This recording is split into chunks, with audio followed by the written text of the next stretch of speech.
All right. So coming up, we have special guest. You know him on the interwebs as Liberty Uncensored. You know him in real life as Corey King. Corey, welcome to your first appearance on the Grand Theft World podcast. How you doing? Howdy. Howdy. Welcome, Can you hear dude. me? Yeah. All Five right, by perfect. five. I'm What doing time pretty zone are good. you in? What time I'm zone are I'm you in, Denver Corey? time. All right, cool. So it's not that late for you. I don't plan on like keeping you up all night, but I do appreciate it because I know it's a hard time slot for people to make. Did you grow up in Colorado? No, not at all. And it took me a long time to get here. Actually, I traveled all over the world before I got to Colorado, and then I've also been kind of bounced between New Mexico and Colorado for a couple of years now. But no, I'm from Northern Illinois, Southern Wisconsin. Right on. Well, I could tell the Wisconsin kind of the accent there. That's why I was I asking can't the tell, but joke. people are always making fun of me the way I say boat. I don't know. Well, Am I it's at saying? least it's less Canadian than the Canadians because they always say, "What's that a boat?" And it's like it's not a boat. It's a topic that's other than a boat. But they never appreciate the American humor, so I won't purvey it anymore. All right, so you got hooked up with Scott at some point because he's been dropping a whole bunch of fond comments about you and your work. So where did you guys bump into each other? Gosh, that's Ooh, I don't know. yeah. When Where was did that? our paths cross? Man, I don't know. But I think like Uh, Telegram somewhere or something. But yeah, I mean, sometime. Corey and I have this like rabid uh, interest in just starting all these new ventures and just going voraciously after it. Like there's just sinking our teeth in it and going at it. And I think we both recognize that in each other, and we're always kind of helping promote each other's work and yeah, he's been very inspiring. Like he's got an awesome book. I should go grab it. Damn, I meant to grab it. But yeah.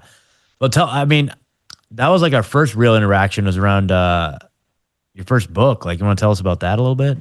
Think you may be right about that. So, Unveiling a Better World, Deconstructing the Veracity of the American Fable. That was the second book I ever wrote, and So it's like a fifth um, grade book. it is a No, I'm kidding because it has encyclopedic. yeah, it has many It syllables in the title. yeah, it is a dry tome for most, but it is intended to elucidate all of the falsities that exist today in how people are perceiving the history of the United States. And since I wrote that book, actually, I have to make a version two now. I have to update it because there is a lot of new content that needs to go in. So I'm going to make a version two coming up that's going to kind of take it to the next level. But Yeah. for anybody reading that book, I guarantee you, wherever you're starting from or wherever you're at, you're going to get something out of reading that book. And right now, I'm basically giving it away. So you can pirate that book from anywhere at this point. You can go to Amazon and Barnes and Noble and all those places and get it. But really, just go grab it wherever you can find it. Get it on Telegram. Chat where you can grab all the free books or whatever, or get on Liberty Uncensored where I've been doing a reading of chapter by chapter of that. But it's definitely encyclopedic and it's definitely hard to read if you're not used to reading. One of the first alternative history books I read it during college. It was called "Lies My Teacher Told Me" by James Lewin, I think. Did you ever have a book like that come onto your radar? Or It where what I'm sounds trying to get to, familiar. like what was the seed? Did you see other books like this in the marketplace and say I could do better than that? Or did you see a perspective and say no one in the marketplace is talking about this? How did you take that seed idea and bring it to market? I think it was just a development of many years of researching things deeper than all the people around me seemed to be, and then every time I'd have a conversation, I would have things to say more than anybody else in the room. And it just so happened that with the advent of the scamdemic, I became very motivated. And I think that book came out in 2022. I became very, very motivated in taking all this knowledge that I've accumulated on all these different topics and putting them into one tome. And that became Unveiling a Better World because it's not just about giving the information, it's about taking action. And so my you could sum up my life over the past 12 years uh, as motivating action. I don't really philosophize anymore so much. I mean, I do spend time writing about the philosophy behind the ideas that I present. But at this point, time has run out and it's time for action, and there's no more room to waste any time. So I'm all about the action at this point. So it's not just the input and the processing, it's about the rhetoric of taking that information. You know, you can opine philosophically, but really if you can't bring those ideas back to reality and get people to change what they're doing without violating their free will, then like it's back to force and violence. Yeah. You have to be ready to act upon whatever your convictions are. My podcast on Liberty Uncensored, I've done a bunch of interviews, a bunch of different people, and there's a lot of anarchists and libertarian type of people in there. And I always find it interesting because I've been living without using license plates and licenses, and I haven't gotten licensed for anything. I'm not even sure how long. And I don't abide by any sort of government interference in my life whatsoever. I explicitly have removed that force from my life. And I have all these people come onto or I've had all these people come onto the podcast that are very big names in anarchy and libertarian world and freedom. And they still do all the things. They still pay every tax that's put on them and still live under the thumb of this entity that we're all decrying, but it's all philosophy. So I've been living it, and I've been trying to encourage other people to live in it as well, to really embrace it and to make it a part of their life, despite the risks involved, because without taking the risk, you're not going to get anywhere. We aren't going to get anywhere as a people without taking the risk, because we all know that the entities that are ruling us are both false and they are dangerous. And we're more heavily taxed than any other society ever, I think, at this point. We are more heavily indoctrinated by the propaganda. Now we have the deep AI, which, by the way, the picture that you guys have of me, that's a deep AI right there. Yeah, dude, that's so funny. Well, what happened was Corey sent me a photo. I'm like, hey, I need a photo for the thumbnail. And he sent me one that's kind of cropped. It was like here to here. Yeah. And I'm like, bro, do you have one like a medium shot from like here up? And I'm like, I got you. I just ran up to oh. You could have given me like the Schwarzenegger body though. It was pretty funny. Growth hormone upgrade. Yeah. I thought it was really funny. I was like, damn, that is literally indistinguishable. And I sent it to you. I'm like, here you go. Here's one for your you can send that out as headshots if you need to, dude. Yeah. All right, so let's talk about some of your most influential libertarian philosophical people. Like, for instance, understanding how you live your lifestyle. Did you ever bump into Michael Badnarik before he passed away? No. All right, so he lived in Texas. He was the libertarian candidate for these United States in 2004. I saw his C-SPAN presentation back then. I didn't know what libertarian anything was back then. I had voted for Bush in 2000. I was normie land until like 9/11 and my whistleblowing experiences. So by 2004, I'm head on a swivel. What's going on here? You got two skull and bones guys running for president. Who's the third party candidate? It's this guy. There's a guy from the Green Party, Badnarik. They arrested them both so they couldn't debate. They like trumped up an arrest and took them underground in DC and held them. And it was a whole thing. So anyway, I caught his presentation on C-SPAN. I later had the opportunity to meet and be friends with him for many years. So I heard what made more sense to me than anything I had ever heard from either political party. And that kind of broke my willingness to participate so readily in red team, blue team, because not only seeing the history, like it was controlled from the top down, but just seeing from an American perspective of the constitutional rights and the government supposed, if it has a legit perspective, it would be to protect our rights, not to keep us safe, right? Safety is always like the safe word. Like, it's like what tyrants, it's the claim of tyrants to take your rights, right? Mm-hmm. So learning those things early on, I didn't get into libertarian politics because it was like very different than I saw Badnarik, did not win. The best ideas in a room did not win. So from then on, I was like, I'm not participating in that system, right? So guys like Badnarik would say things this was right before he passed away, right before COVID. But his position, he was helping like families avoid vaccines for their kids because the states were trying to do that mandatorily. And he said one time, we were in a meeting, and he said to the woman, He said, you let me know where you live. He's like, I'll come down and I'll stand between you and your daughter and whoever comes and tries to take her. And he said, they can bring their vaccine. I'll bring my 1911. We'll see who makes a bigger hole. And I was like, Jesus Christ, Michael. Like, Yeah. That's one of my favorite but lines.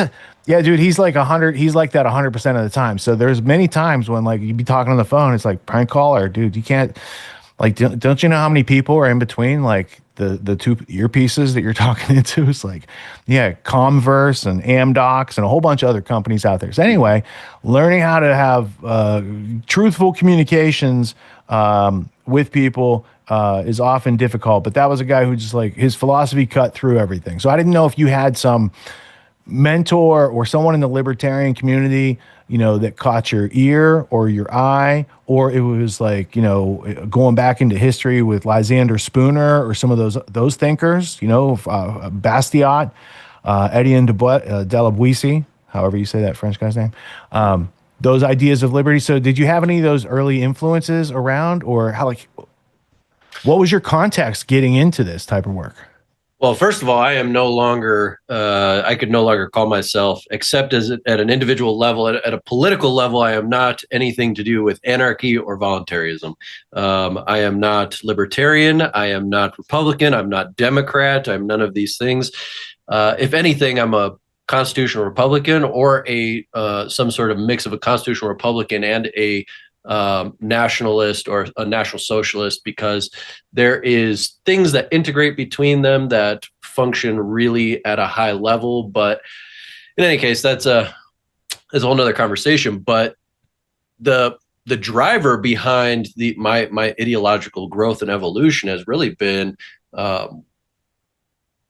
sure, there's the context of history, but it's in acting out whatever it is the ideology is supposed to represent. So again, it's all about action, and I've participated in all sorts of things that are so there's Rainbow Family Gatherings, which is a 100% anarchist society that started in 1972. It's very much like a woke society, but it's also like freedom lovers and people who gather in the national forest to represent their right to gather and to live that out and to live in anarchy and what that actually means. But it's unsustainable, and there's no way to sustain anarchy once you get past one person. That's my contention now. But as a individual, the highest way of living is to be a voluntarist. It's to accept the fact that I will not trample upon your rights if you don't trample upon mine. That's a wonderful philosophy to live by as an individual. But once you get into collectives, you got to have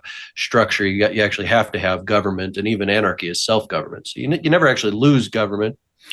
And so a lot of the notions, covenants when you have groups of people. You need to have covenants, right? As you opposed to laws.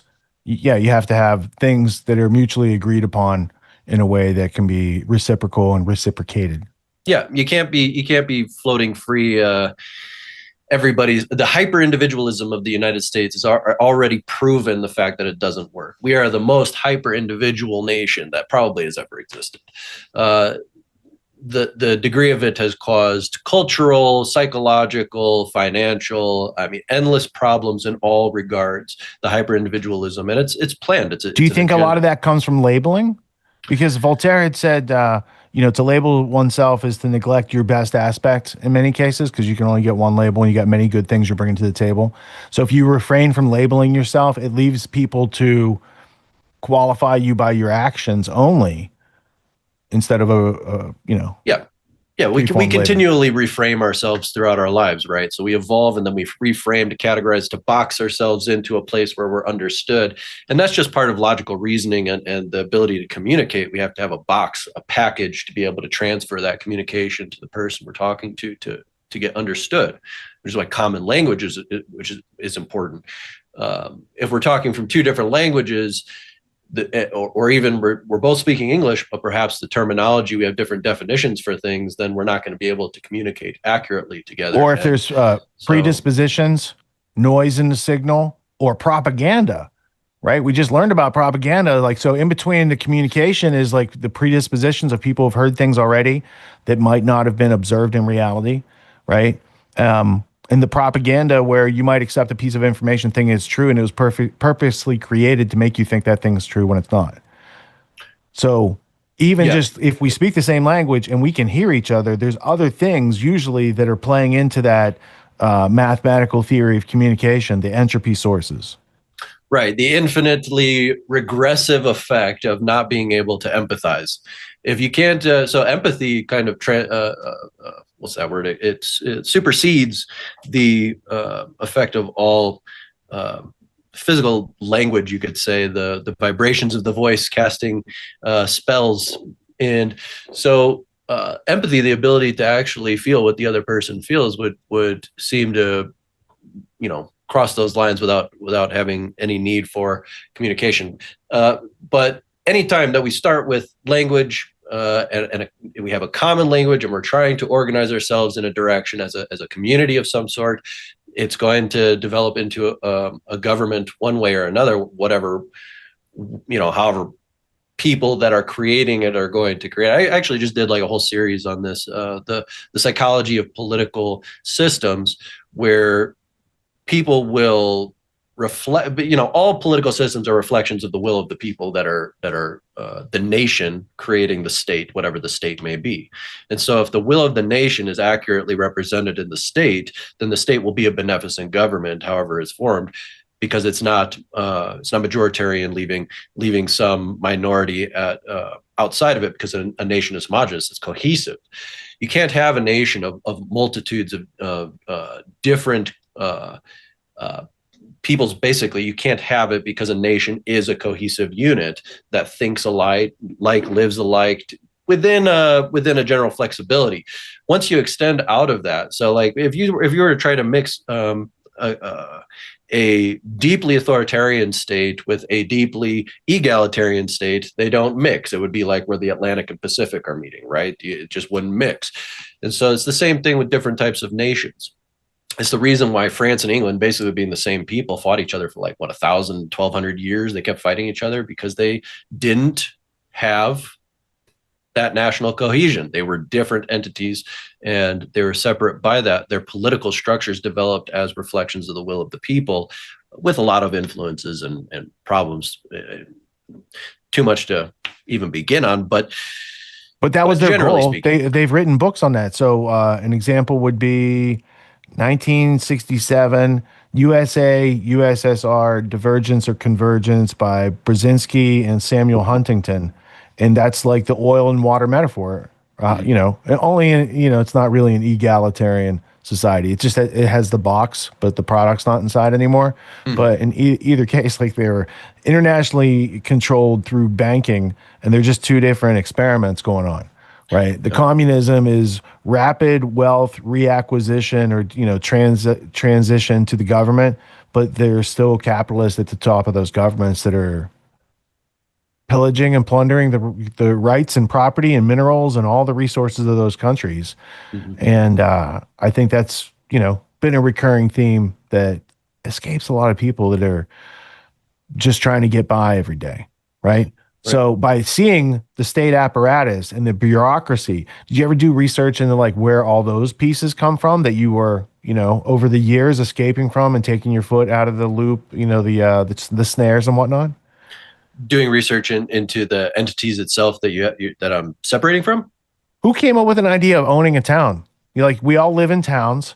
We pay taxes to the towns, like all these layers of bureaucracy that we are just born into. And they're never, like, the history and evolution of these societies and institutions are never really explained or made to be like, wait a minute, there's people just like us, but they are claiming to own the town. It's interesting. The development of the Union, the development of the United States of America, the sovereign states, were based on the sovereign grant to land. That was the first like legal construction of it, which was that people landed in Virginia and St. Jamestown, right? Sure. And then you had like William Penn got a grant, right? So he's an Englishman. The first Pennsylvania. The first landing in St. Jamestown, these people had it very, very rough. Half the population that landed from that first ship that landed at St. Jamestown, they died off very quickly. It was just a few years. And the people started demanding of the governor, and the governor is the one who can plant the flag. The governor is the one who has the sovereign right to land, which means that if they plant the flag there, it has to be unoccupied by another Christian nation. That was the law at the time. So if it's unoccupied by another Christian nation, they could plant the flag and they could claim this territory. And they would claim it under the sovereign right to land. And so the land is owned by the sovereign. But in St. Jamestown, because the people weren't able to survive in the rough of what they were experiencing, that first entrance into America, so the first legal enterprise that extended out from the sovereign to the people, was that the sovereign right to land was extended to those people. And so each of the remaining, whatever, 50 people that were still alive actually received the sovereign right to land, and they were granted this so long as they improved the land. So the first common law of the United States, that is the law of the day, the common practices and usages of the day of how people interact and what the law is of the day.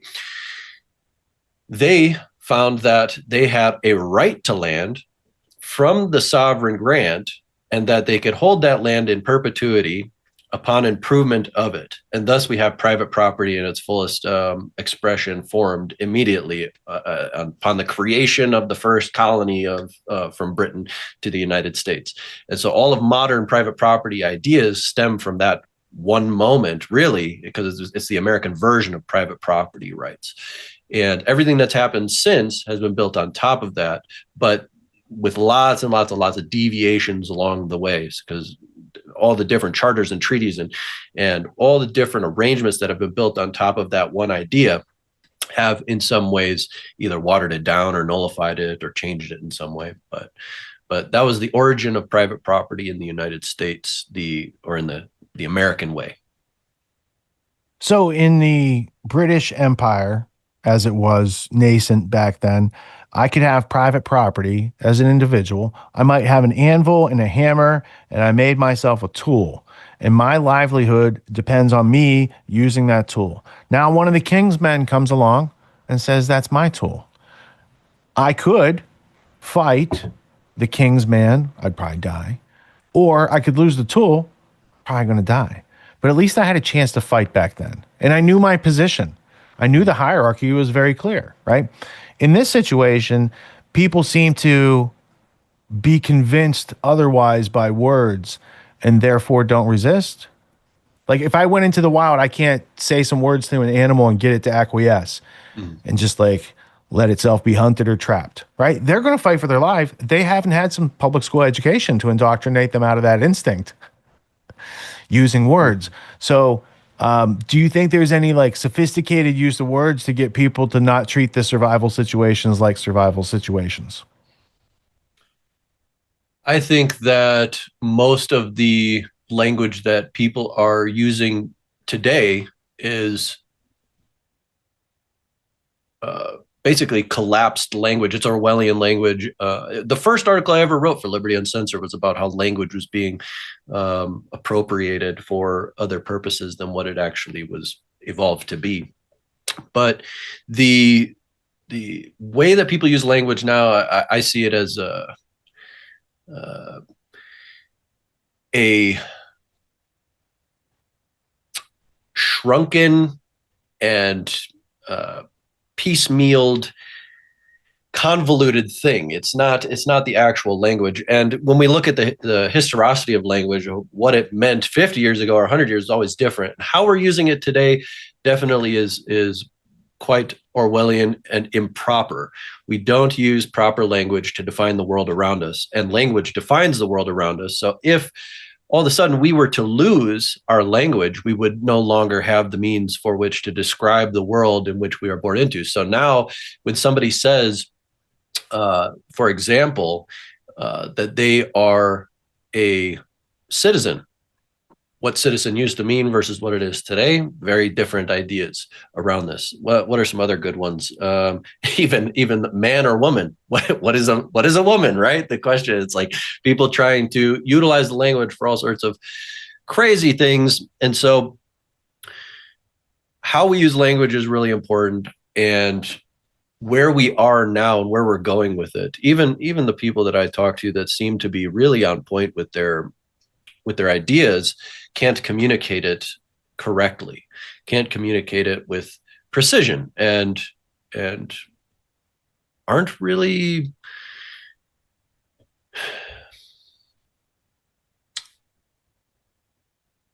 there's not enough emphasis on being able to justly or to manifest what you want through your language.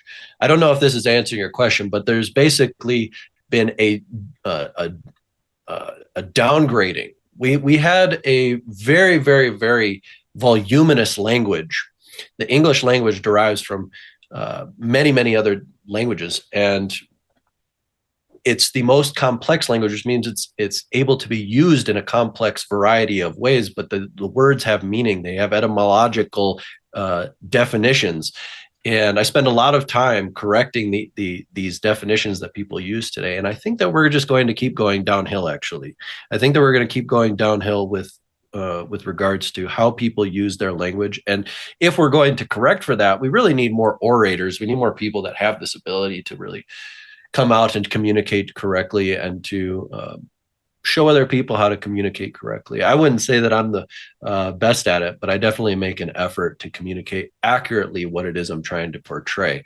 And a lot of people think I'm verbose for being so. I get a lot of hate for being verbose or long-winded. Loquacious is good. It's a compliment. Loquacious leads to long attention spans, which is what we need to solve the problems these days. So you're talking about the trend going down. Yes. And I'd agree with you for the majority of people, but there's a small amount of people today that are on the trend up. And as they keep going up, the space between them and the other group keeps widening, at which point you can get a power dynamic to flip pretty readily, not too far down the line. So that's not why I'm optimistic, but I'm optimistic so I can also see those opportunities instead of everyone just being a naysayer. So let's go back to your use of words. Michael Badnarik, former mentor of mine, he didn't have a license. He didn't have a license plate. He didn't need no goddamn license. He didn't need no stinking badge. And the key was, even though the guy's carrying his 1911 with him everywhere, he never had to use it, right? He passed away, never had to shoot anybody so far as I know. And he had to use words to defend himself. When the cop pulls him over and he's got no license plate, now it's an opportunity for a conversation, one that he has planned, and the guy coming up has no idea what's coming, even if he thinks he's heard the argument before, because Michael was a very different dude. So in your situations, you're driving around, you don't need no license or permit, you are traveling, you're not driving, all these other things that go on in those conversations. Tell me what it's like when someone in the costume pulls over and says, we'd like to talk to you, we'd like to do some business with you. Like, what's your general demeanor? What's your step-by-step process for having the conversation in a peaceful way that doesn't get you tased, arrested, or killed? Oh, well, for anybody who's been following Liberty Uncensored for a while, or has just been, following me for a while, even before that, you're going to have noticed the change in my attitude throughout the last 10 years regarding this. But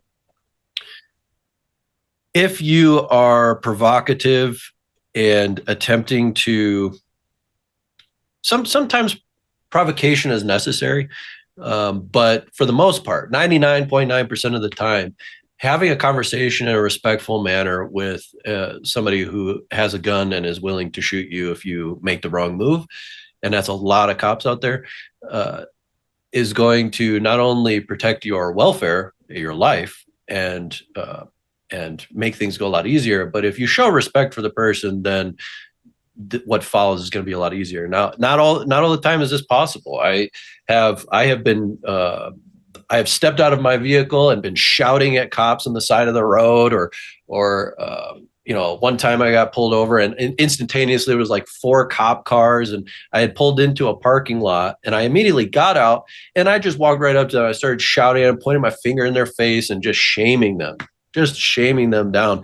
And they were shamed. They were like, yeah, this is stupid. We know that it's stupid, is basically their attitude. but because there was no cause to pull me over in that one either. But so at times there provocation is there, and you have to be the right type of person and know how to navigate those waters. But anything else, and especially if you're kind of new to dealing with these situations, do not provoke. Just be respectful. These people are they're often highly ignorant people. They're not studied in law. Cops, you don't argue with cops about the law. You deal with the cop to move on to the court, or you deal with the cop to move past a violent situation that's potentially violent situation. It's definitely a stressful thing because I've experienced a lot of police violence and been thrown in jail more times than I'd like to count or remember, I guess, is that because I've been guinea pigging myself basically for all this time for figuring out what works and what doesn't work and then telling other people about it, is that I have some PTSD dealing with cops, and still I have to maintain my demeanor. I have to maintain the calm and steady thing, even if I feel a rage and hate toward these people. It's actually most of the time they're just decent people that are highly ignorant, that are I'm just doing my job type of people. And if anybody else was doing that job, they'd be saying the same thing. It's always a small portion of the population that can see beyond these things, whether it's 3% or 1%, or who knows, but it's a small portion of the population until the time comes when something serious is happening in your nation, which I think we're on the cusp of. So always be respectful when you're in one of these encounters. That's the first thing. And besides that, you don't really have to worry about traffic tickets and stuff. It's a very, very minor thing. Not having insurance, like in Colorado, they call that a crime now, even though it's not a crime. And this might be a good segue, this topic, to segue into the law history, because what people imagine to be their rights today are actually just privileges that have been granted for the last 158 years. And a lot of the people that hear those terms, there's a lot of people out there that are going to know exactly what I'm talking about.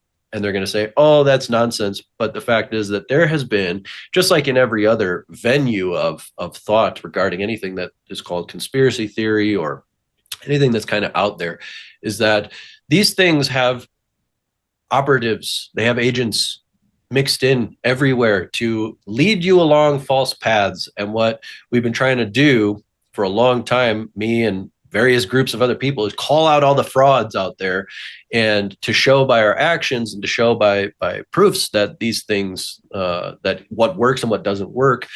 And we think we found the golden ticket for, not found, I mean, this has been existent, but we think that there is a way forward for a lot of people who are ready to truly exit and build, because Derek Burrows and John Bush, they're great. They got the exit and build program, but people who do it are still subject to the law, and you're still going to be violated by the law in some way if you truly exit and build. And I'm living proof of that, of the way that they come after you when you choose to really go after it. And so we think that we have the path for that. So I'd love to be able to discuss that a little bit. But well, I know a colleague of mine in Florida, Jim Gale, and foodforestabundance.com, I think is his site. His entire setup is freedom style. He doesn't have any permits. There's all sorts of stuff that he's doing that he's not supposed to do. And he went to the town and basically said, here's my deal. Before you guys all come out, like, here's why I'm doing this. And he's providing food to the town. He's got this whole thing going on. So because of the way he said it and presented himself and saw what their concerns would be and satiated their concerns, like, there's been a happy coexistent ecosystem, the likes of which are very rare in human history, let alone like going on today. So I think these things need to be studied. And if you have an example, I know there's many, many, many, many people in Colorado that drive without plates and don't pay their permit taxes and all. It's a growing idea, maybe, whose time has come. It's simultaneous. Like, if you don't rise up as they're trying to take your rights, like, come on, that curve goes nowhere. So as they keep trying to restrict and they want to enter people's homes without warrants and all this other stuff, I think it gets more people like more in tune with trying to figure this out than being entertained to death. So please elucidate this legalese that you figured out. Yeah, absolutely. So so firstly, to the point of entertainment, right? Everybody in America is basically in Hollywood. I made a whole thing of, I made a fuss about this recently. Everybody in America is like Hollywood.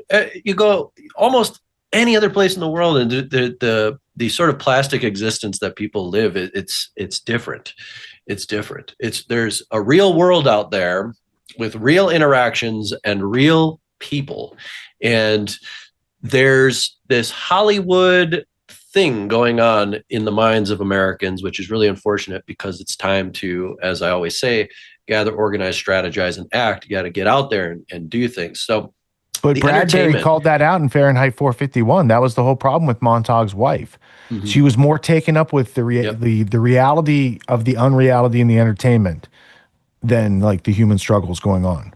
Yep. And that's America right there. America is Montaug's wife. And the rest of the world, there is still that happening to some degree because there's an outpouring from the American way into the rest of the world. But it's something we definitely have to overcome here, because if we don't, nothing will happen. And we need a lot of things to happen. We need people to really organize again and actually believe in organizing. I think we're all kind of tired and we're burned out, and how much energy we have left to put into really taking action on something, and just to see it fail again is kind of. Well, I think people, I agree. I'm seeing your perspective. So people are burned out with the organizing thing, but they've only seen limited examples of how to organize effectively. Like Freedom Cells was people organizing not to go out and protest against some people who aren't going to listen to you. It was like, hey, while those people are doing that over there, why don't you go do this over here? You know, they're messing with your food prices. Why don't you figure out some long-term food storage for your family? Yeah. Like do some projects and find some other people and start solving your problems and stop waiting for Big Daddy the government to like look out for you. Well, that's really the best. I mean, it's great. The exit and build is an amazing idea. Being able to implement it, and being able to implement it without friction in the law, and then having the mechanism, because Freedom Cells is too loosey-goosey. It's too much. Yeah, go ahead and take the reins. It's the anarchist like dream that people will just organize effectively, rather than giving people the proper mechanisms to do so and then letting them organize through it. And so it's too utopian, because I understand. It's too idealistic, without meat on the bone. It doesn't. But what if they took something like that and added that layer that Jim Gale had? Right? It's like there's a gap. I can see the gap you're describing, but there's also ways to maybe bridge that gap where you could have the exit and build, and it's like coexistent. So you have it figured out. Go ahead. There's absolutely ways. Mind mapping the way that governance works is a whole process, and it's unique to the various peoples that we're discussing. And America was never intended to be a melting pot. Now it is. It's a melting pot not only of different nationalities of people, but it's a melting pot of ideas, and that fracturing of the core idea that makes us American, right? What that is. Now everybody's got different ideas about it. It's the changing of the terminology. What does it mean to be American anymore? It's totally different than it was 50 or 70 years ago, let alone 158 or 250, because we're at 250 years now. So we are needing to construct governance based on the circumstances that be at the time. And then not only that, but we have to do that very uniquely for the small sects that evolve within these spaces, if we're not going to do something grandiose that covers the entire spectrum of the nation. And that's what I'm aiming at. I don't care anymore about the enclaving and the let's go make a commune over here. None of that works. They were trying that in the 60s. The beatniks were trying it before that. Like, no, it doesn't work. And they just come after you. You're an island that can be sunk very easily, especially. Well, it seems like the anarcho-communists and the anarcho-capitalists have similar failures when it comes to doing like those things in history. Well, it's a flawed concept to start with, anarcho-capitalism and anarcho-communism, because the capitalism is different than capital.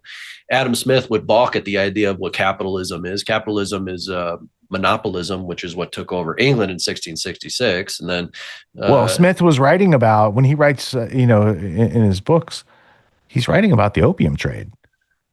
Like these guys all work for the East India Company College, Halle Berry College and whatnot, John Locke, Adam Smith. There's a bunch of these people from the past. So yes, I agree. The type of free trade without plundering each other's production through the use of private property is not exactly as he branded it. Yeah, well, it's totally different. Monopolism itself is a construct of parasitism, and you don't have monopolism in a free market. I don't think that exists, and if it does, it's at a much more naturally regulated level. But I don't necessarily want to go down that whole path. I think that that's really beaten to death, and people will argue over capitalism and how the function of these things will work for a very long time. I think we have to get at the root of it, which is the law. So fundamentally, the thing that's going to correct the problem, which is we have a lot of great ideas about how to organize ourselves, but we don't have the proper mechanism through the law connecting with these ideas, and all we got to do is connect them. In 1868, after the Civil War, the 14th Amendment was supposedly ratified. And here I'm going to lose a bunch of people out there. I know what you're saying. The sovereign citizen stuff. But if you pay attention to what I'm about to say, I'm going to just cut through all of the nonsense out there. Sovereign citizen has nothing to do with anybody in existence. There is no sovereign citizen anywhere in existence. Not even sovereigns can be sovereign citizens, and citizens can't be sovereigns. Sovereign has a very specific, definitive term in the law of nations and in the laws of the United States, which is most adequately represented in Bouvier's Law Dictionary from 1856, which is still used in the Supreme Court today. And so if you wanted to look up those definitions, you go look it up in Bouvier's to find out what people are actually, what it's still considered to be today. But anyway. I have a Bouvier's 1856 in a box Perfect. Over here. Do I need to find it? Yeah, that's a gold mine for you for understanding the law, because those definitions are still in use today in the Supreme Court. Although and I'll get into this, we have a dual system of law right now. We have what people imagine to be the proper constitutional system, which is guaranteed by the Constitution. And then we have a communist state, fundamentally, which has been operating for 158 years now as an overlay. And there's a bunch of people out there that will probably say all the things because there's so much knowledge out there, it's just been corrupted. So fundamentally what happened was in 1868, the apparently ratified 14th Amendment came into effect, but it was never properly ratified because there was never a quorum. And they actually booted a senator out of the Senate for no cause other than he just wouldn't vote in the way they wanted him to. The southern states had just voted on the 13th Amendment, so they were obviously allowed, but they didn't allow them to vote on the 14th Amendment. So the 14th Amendment never reached quorum, and it never passed for ratification under the constitutional law. They did it as a contract. And there's something in law called tacit agreement, which is that if you don't refute a statement against you or a statement about you, then that statement stands in court. That statement stands in the common law. Because if I said, if I pointed a finger and said that somebody killed somebody else and they didn't refute it, then as long as there was some admissible evidence to it, my statement would stand higher in the law. It would actually be the law. That's the way affidavits work. So basically, the 14th Amendment is, in a very loosely used manner, it's an affidavit that's been placed forward upon the people without their knowledge of what it truly says, because what is the legal language versus what is the parlance is different. So what the law is actually describing in the 14th Amendment is the conversion of slavery from chattel and real estate slavery into debt slavery. And it takes all the proper United States it takes all the proper nationals of the sovereign states, and it shifts their political person into a state of slavery to a communist system, along with everybody else who was not able to be a national, to be a citizen of the United States of America. It takes all of these people, puts them in one boat that says you're a 14th Amendment citizen. You're a citizen of the United States. And all of the overlays of the Constitution and everything that people have been using for the last 158 years has been under the rule of this de facto, in fact, system rather than the de jure lawful constitutional system. So nobody in this territory, if you're in the states, is actually free unless they have corrected political status as the law prescribes the action to be taken. And very few people have been able to do that from lack of knowledge or lack of access or the lack of ability to write up the documents themselves. So are you talking about declaring yourself as a U.S. national? No, you can't be a U.S. national. The terms really matter. Passport says you can. It says no, you can't. You can't be. You can't be anything other than either a 14th Amendment citizen by any number of different qualifiers, or a de jure national of a state within the Union. So the 14th Amendment came about after the Civil War presumed that the southern states, which were international states at that time, because they did have the right to secede under the law of nations and under the constitutional law. And they conducted trade and espionage with other countries against the They Union. did everything. They traded. They created alliances. They created treaties. They were in the international law. They were nations. So when they were presumed to be yet still states, when the northern states won, they just like globbed them back in, but they weren't lawfully there in the first place. So there's a lot of components to this that don't add up leading up to the 14th Amendment, but it was all set up for this transition to happen in 1868, that the transition would force all of the body of the people, the nation, which is the people that make up the state, who might be under the state of that body. So thus, slaves had the 2/3 thing, or 3/5, excuse me. But pretty much it was the people who were allowed to be naturalized in 1798.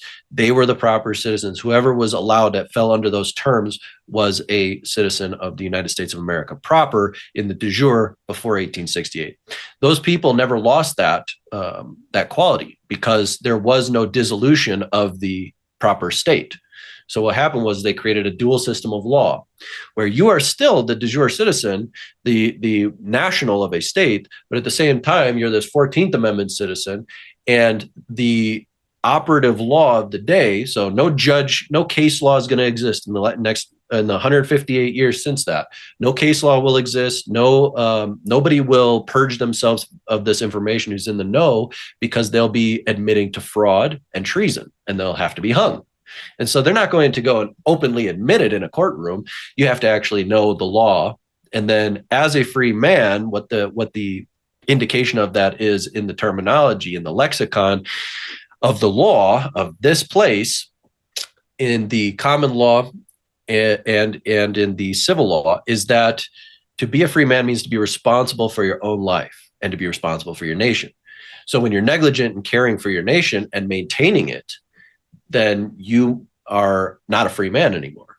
And whoever might conquer, you might be a slave to whoever might conquer. And the law of slavery, going back to, as far back as any record exists, is that the first use of the word freedom comes from the cuneiform, and it's the Amagi logo. So my argument was these people were free.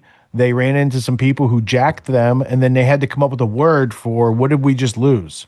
And that's thousands of years ago. And I think most of human history has been a story of slavery, unfortunately. Right. And the reason why we even have a word or a phrase, a terminology for the de facto is to be, in fact, it's for the conqueror. When a de facto government exists, it's because it doesn't exist in law, which is the de jure. So we actually have terminology to describe the natural eventuality of conquerors and the conquered, and to describe slavery. And there's actually a lot of terminology around slavery and what that means and how it's formed and how it's conducted. But for the vast majority of, in fact, for all of human history, even up to till today, the law around slavery still is that if you aren't capable of maintaining your freedom, then you are beholden to the will of those who did. But at the same time, as we say that, at the same time, a free man is he who will take his freedom at any moment. So in every circumstance of life, if you're not willing to buck the conqueror, if you're not willing to fight for your freedom in any way necessary to gain that freedom, then you don't deserve it. Is basically the infinite law of how slavery has functioned in humanity, and how it's been codified in the law for all of human history. And if you don't assert it, you acquiesce it, or as they say these days, the kids, use it or lose it. Yeah, that's exactly it. Use it or lose it, because it's, again, that tacit consent. So for 158 years, about 5 to 7 generations of American people, we have tacitly consented and allowed for all of these, for all of our rights, what they still call rights, because they still use the same words. They just give it a different definition in the code. And so what a right is now is actually a privilege. You have privileges. If you go and fight for rights in the Supreme Court, there's something called the Ashwander Rule 6. And the Ashwander Rule says that for somebody who is taking a benefit from a privilege or from a right, as they call it, they cannot challenge that. So if you're reaping a reward from as a 14th Amendment citizen from Social Security or voting for your presidents and whoever, that's the worst one, especially voting. But if you're taking benefits of any kind, getting licensure and permits and food stamps and whatever else might be out there, these are all independent contracts that affirm the presumption that was placed upon you at your birth, that you exist within the territory of the 14th Amendment state, and thus are a 14th Amendment citizen. And then you act upon these things, these privileges, which they call rights, but are really privileges, and a privilege can be taken away. And so a right is granted by nature and God. A privilege is that which can be taken away by some other entity. And everybody is privileged. There is no rights anymore. If you fight for your rights in any court, they let some of it slide. Some of the stuff they let them get away with it, right? Because they're really careful about how the language is being used and how the particular cases come in, and how many people are aware that the case exists. And, it's all about presenting it correctly. But if you are a 14th Amendment citizen, you have no rights. You have privileges. You have civil rights, which are also privileges. And the civil rights came from the civil rights movement, and that was to further assault basically the persons in law, the natural state that you have as a de jure national of the proper constitution of the sovereign states. It was to further degrade your access to your rights and to information, and it was meant to confuse. They present these things as being like this egalitarian, really, really great thing. But Lincoln didn't care to free the slaves. He said it outright. Nobody really cared. The northern states didn't care. They didn't want to free the slaves. They wanted them wanted to basically take away the freedom of the de jure citizenry, because those citizens actually operated their government. There was no inroad. But once one big swoop, one coup of our government, and now the will of the people is no longer represented, but they make it seem like it is. And so they slowly paved out this path that we've been on for the last 158 years, where now they instituted, they gave away the right to control the treasury to the Fed. The IRS, which is also private, it's in the private, steals our money and people purge themselves to this entity, but it is a law. You have to follow it because you're a 14th Amendment citizen. So you're actually under the true law of the 14th Amendment state until you declare and you basically provide the correct affidavit to show that your personhood is actually other than this presumption that has been placed upon you. So these are all terms in law as well. And again, even with everything I've said here, I know that there's going to be people out there that are going to go, this guy's talking a bunch of nonsense, but there's no other way. This is the only way, because all the things that people are doing that truly are trying all this sovereign citizen garbage, They're getting nowhere. They go to prison. Look at what happened to Larkin Rose. Look at what happened to Larkin Rose when he fought the IRS. He ended up going to prison. And it didn't matter how strong his argument was. He was a 14th Amendment citizen, and he wasn't paying his taxes to the 14th Amendment state. And they demanded it by the IRS code, which is law to a 14th Amendment citizen, but it's not law to a proper de jure citizen.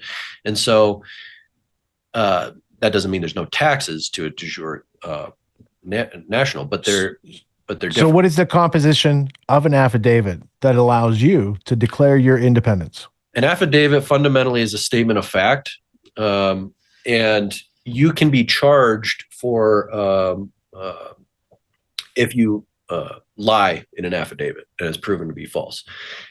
But that's what gives it its power. Excuse me. That's what gives it its power, because the affidavit is a statement of fact that you apply to a court or to a whatever kind of situation. And the affidavit, again, I'm using the term loosely. So a declaration, whether it's whether we call it an affidavit or what may be, that declaration is an oath. It is sworn. It's a testament. It's a testament. And so your testimony of your personhood, they have to refute it, but they can't. And this is the golden ticket, right? And so if they can't refute your affidavit because you are a dual citizen, then all they can do is acquiesce through tacit consent. All they can do, so you're throwing it back in their face, basically. You're saying, either respond to me in 30 days, proving that I'm wrong, proving that I am truly a 14th Amendment citizen, or accept the terms of this declaration through silence. And they can't send you something back. All they can do is sit there and go, uh-oh, he's on to us. Because the law of persons is very old. So what was personhood in Rome in the civil law versus what was personhood in Germany before Christianization are very different things. And what you are as a person under the state of a nation is clearly outlined, right? And the only reason why they don't recognize it in the 14th Amendment state, this communist state, is because if they did recognize it, they would be purging themselves of the fraud that they are committing and the treason they are committing every day. And they would be also telling everybody else who's out voting for them, for all these politicians, they would be announcing to the world the fact that everybody else is part and parcel to a criminal act, a fraud and treason to their de jure proper government. And the other component to this is that anybody who steps foot in the territory of the United States, which is all of the de jure states just succumbed to this new entity, anywhere in the territory of the United States, somebody plants their foot there, they're a 14th Amendment citizen. So all the ideas that people have about immigration and all these things, none of it matters. And because 14th Amendment citizens are privileged, when Trump takes power, he can say, okay, we're empowering ICE to get everybody out, but it doesn't really matter. They can kick them out. They can leave them there. It doesn't matter. It's not law anymore. It is the will of whoever has authority at the moment. And because these are all puppets, Trump and Biden are all puppets, none of them we shouldn't even think of them as real. I mean, look at the deep fake stuff. We never know if these people are even alive still. Like Joe Biden, there's a strong argument to be made that that guy didn't even exist anymore. He died and some fucking robot had taken his place. So point being, that sounds like something they would do in a communist regime. That could never happen here. Right. And then that's the whole, we need to create a unified front. We are so divided, so utterly factionalized. What does it matter if you're an anarchist, voluntarist, or a constitutional republicanist, or if you're the new wave of national socialist, or you're some other version of things out there? Unless you're actually a communist, which is the democratic socialists, the communists, all these people, they are communists. Unfortunately, hey, you got to come to the other side. You're leading us toward a very bad end. Everybody else, their purpose is to fight communism, and our state is communist. And if we had just unified, you know why they call people rednecks? It's because the bandanas. Yeah, because the red bandanas that were worn by the West The Virginian Scots, miners the Scots when they Irish. rose up and they fought against the Union towns, right? They fought against the mining towns and these parasitical class of people that were basically making it impossible for the miners to earn a living wage and to live well. And so 16,000 of these people rose up and started shooting them. And what do you know? They sent the National Guard in after him. What would have happened if the National Guard actually had just said, you know what? We're not going to fight these guys. These are all vets. These are veterans. We fought with them in this war. We're not going to go fight them, but they just obeyed in the end. So National Guard came in and did what they had to do, and they hung a bunch of people. And but all these West Virginians that wore red handkerchiefs, that's why we call people rednecks. It's not an insult. The derogatory nature of it is ridiculous. It is an honor to be a redneck, to be somebody who fights for freedom and does it against all odds and does it boldly and for the sake of one's family, nation, people, whatever. We need to come together in unity. Every single time, every single day that passes that we are factionalized, fighting each other over petty and stupid things is one more day that the very unified and very organized and methodological and very highly adept at managing masses of populations, because they have all the institutions of the world like Tavistock and SAIS and every other thing out there determining how to do so for them. Every day these people progress down the path, the agenda that they're developing. So I don't even pay attention to the day-to-day events anymore. I know the pattern. I see it. It's right over there. And so instead, what I do is, what I spend my time doing anyway, is I intentionally destroy the false ideas that exist and plant new ones in. We have to get rid of the factions and we have to plant in unity. And this is something that we are just starting on a path to creation with something that's been around for 25, 30 years. And it was, and all of this information, by the way, comes from L.B. Bork. Go get his book, The Red Amendment. And he created an organization called People's Awareness Coalition 25, 30 years ago, and has educated thousands of people on this. But we need to fix the problem, which is that operatives and all sorts of crazy stuff has come in and has challenged LB's work that functioned correctly, and they've made it into all sorts of other things. So there's a lot of scammers and agents out there that are using this information to make people burned out on it. Basically, they don't. I'm not going to try anymore, right? Or that's just nonsense. These ideas, if they're coming to your head while you're hearing me talk, these are planted ideas. Challenging the law should always give up be on the something puzzle. that don't give up. Challenge it. Find the way. Read the books. Discover what you can. Listen to everybody, even if you think they're crazy, because you might find out the next day that they were really right. I mean, look at all the people waking up right now to the vaccines and the fact that everybody who said no was right. And we have a again, clip. We have a clip coming up soon about that. It's good synchronicity. Along with what you said earlier, the guy who said that he was going to shoot first or whatever if they brought a syringe. When I found out, actually no. So anyway, since the beginning of COVID, what I've been saying is that if you come to my door to vaccinate me or my family, you're getting shot in the face. And I'll say it again, I'll say it a million times. You are getting shot in the face because, one, you don't have authority to touch me. And if you try, I'm going to take action. And then two, that's my family. And not only that, but I also consider it a wider family, my people, my nation, which a lot of people are too, I would say, narrow-minded or selfish or something that's been indoctrinated into us, because it's not natural to be this way, into the hyper-individualism. We have to remember what it is to be a tribe, to be a collective. And 200 million, 300 million people, whatever it is, that's a lot of people to say, yeah, that's my tribe.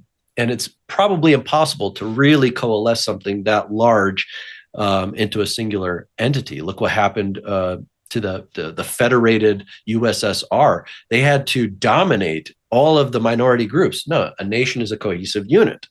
And so who knows what the future is going to look like with all of the divisions amongst us, some of them natural, some of them artificial, but we have to find unity on common purpose. I don't care where you come from or what you think about the world or how you live your life, if you agree to go and get these treasonous pieces of shit out of our government.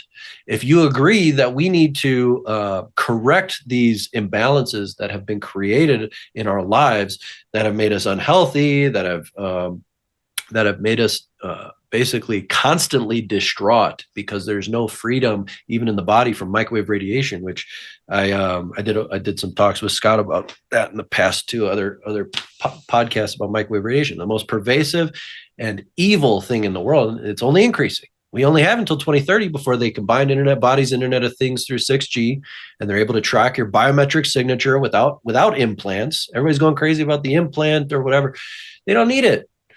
They don't need it. This technology is so much farther ahead than people imagine. And if we don't do something about it, pretty soon, we went from chattel slavery of a small portion of the population pre-1868. Then we went and real estate and chattel. And then we went to debt slavery. We're going to be back to chattel slavery in all but the physical chains. In every aspect of our lives, we're going to be back to chattel slavery. Even though they'll call it something else, they'll call it freedom, and it's coming very, very soon. And so there's no time for people to be wasting now. If you're not active, if you're not unifying with people locally, grassroots, and nationally, or whatever you have the capability to do, you're not doing the right thing. We are way too far in this game. We are way too far along this path toward our ultimate destruction. We're standing on the edge of the cliff, and the herd or the whatever they're surrounding us, and we either got to jump or we got to fight or something, or who knows.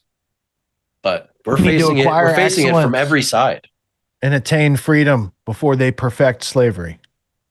Yeah, I would say they already perfected it. What we have to do now is we have to.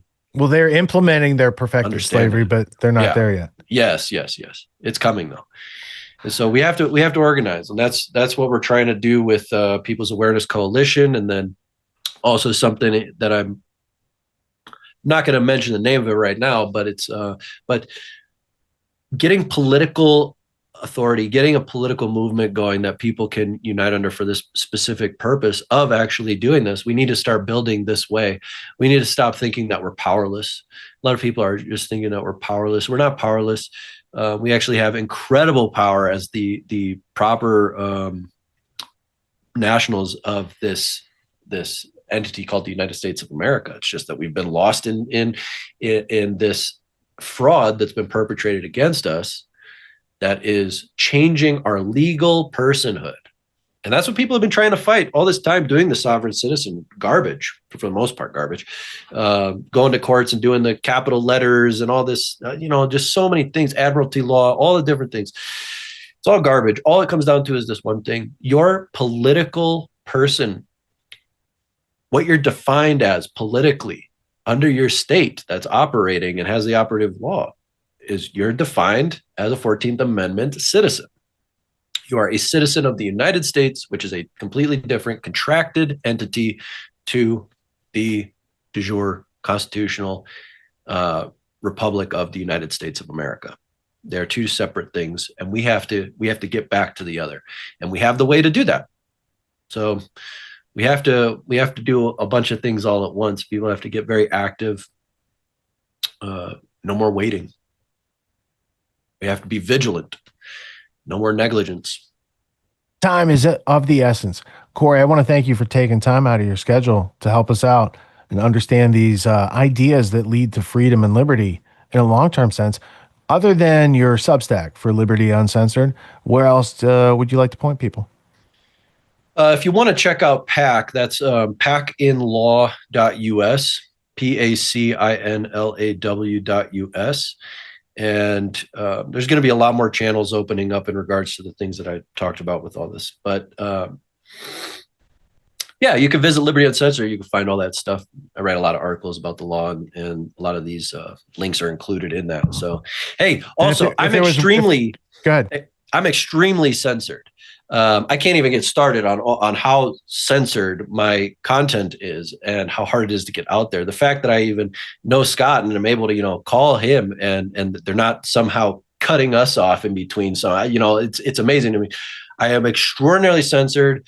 So is LB. It seems to me that the more you have real shit to offer to the world, the less you're allowed to exist in all the spaces, right? And so I don't even think what my email lists are getting out to everybody. So really, I beg you guys to get involved, share this content out, or just come and, fight me on it. Come and challenge it. And, if there was one piece of your work that's like a good starting point for people to get into it, like, is there an episode number or like a title of an article? Not really. Just you're going to have to scroll and find what suits you. I write about a lot of different things. So if you're interested in law, you can just look at any of the law stuff. It'll link you around all the other stuff. And if you're interested in getting deeper into it, then there's the channels that go off of Substack as well. And those are expanding going forward as well. But yeah, Substack, that's the primary place. And if you want to check out packandlaw.us. Right on. Well, that was a good first workout. I look forward to having you back on. It's a pleasure to make your acquaintance.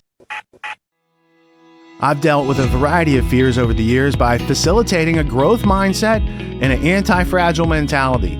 I've learned from mistakes that you haven't even conceived of yet. Now, I can't do it for you, but I can share the resources, the methods, the tools, and inspiration for you to learn how to do it for yourself. And it really is worth learning how to do for yourself because it's a lifelong beneficial skill. It's evergreen. It's never going to tarnish. You're always going to use this.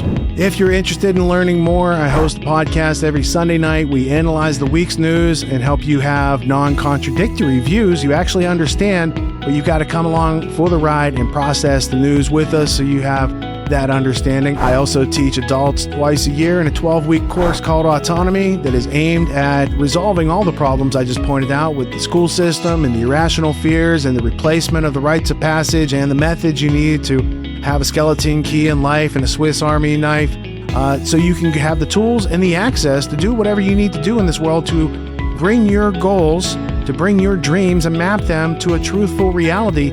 It is a simple process, but it is not for those who cling to their irrational fears.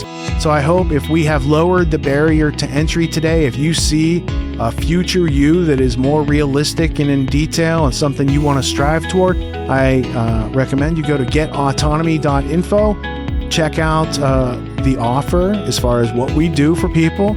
I want you to know it applies to you. You can learn it. I can teach it. So I want to thank you all for your time and attention. Peace.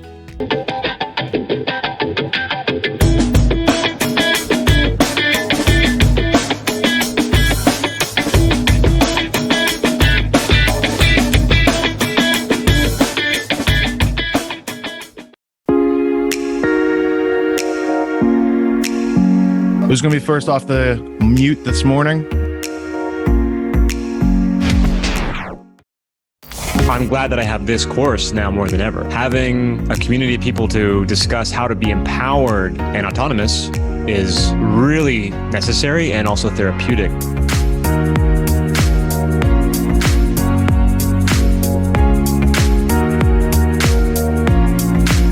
I'm this much scared about the virus and a lot scared of what's coming down the pipe as a result. All right, so first off, we're going to get you away from that fear and that stress that I'm sensing. And I want to get you into the practicality of exercising the conversations you're going to need to have. Have you found that your skills aren't matching up with the challenges ahead? Here are 19 essential skills for success that school never taught you. Get your free copy by following the link below or visit getautonomy.info/19skills.